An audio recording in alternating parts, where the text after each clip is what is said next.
BRS working president KTR కు lie detector test కాదు narco analysis test చేయాలన్నారు దేవరకద్ర ఎమ్మెల్యే మధుసూదన్ రెడ్డి. గ్రీన్కో సంస్థ కేటీఆర్ ఎందుకు వెనకేసుకొస్తున్నాడని ప్రశ్నించారు. ఫార్ములా ఈ కార్ రేస్ కేసులో కేటీఆర్, లిక్కర్ కేసులో కవిత, ఫోన్ ట్యాపింగ్ లో హరీష్ రావు దొరికిపోవడంతో కేసీఆర్ బయటకు రావట్లేదన్నారు. అవినీతి చేసినట్లు ఆధారాలున్నా కేటీఆర్ నోటికొచ్చినట్లు మాట్లాడడం సరికాదన్నారు.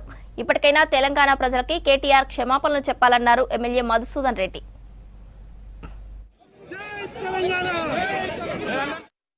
ఈడీ విచారణ నిన్న ఈడీ విచారణ తదనంతరం జనరల్గా ఎవరైనా ఆరోపణలు ఎదుర్కొంటున్న వ్యక్తి, కేసులు రిజిస్టర్ అయిన వ్యక్తులు తప్పకుండా వాళ్ళ నిజంగా తప్పు చేయకపోతే వాళ్ళు విచారణకు హాజరై విచారణకు పూర్తి స్థాయిలో సహకరించి మేము తప్పు చేయలేదు, ఇది వాస్తవం కాదు, ఈ ఆరోపణలన్నీ అవాస్తవాలని చెప్పేసి విచారణ అధికారుల ముందు చెప్పుకోవాలి తప్ప విచారణలో ఎదుర్కొన్న విచారణకు అటెండ్ అయిన వ్యక్తి బయటికి వచ్చి మళ్ళీ నేనేదో పెద్ద హీరోనని చెప్పేసి ప్రెస్ మీట్లు పెట్టే ప్రయత్నం చేస్తా ఉన్నాడు కేటీఆర్ గారు.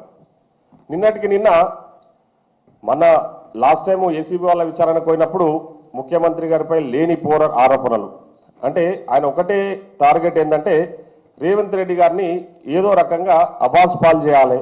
ఎందుకంటే ఆయన చేసిన తప్పులు వాస్తవాలన్నీ చేసిన తప్పులన్నీ కూడా బయటికి ఒక్కొక్కటిగా వస్తూ ఉన్నాయి.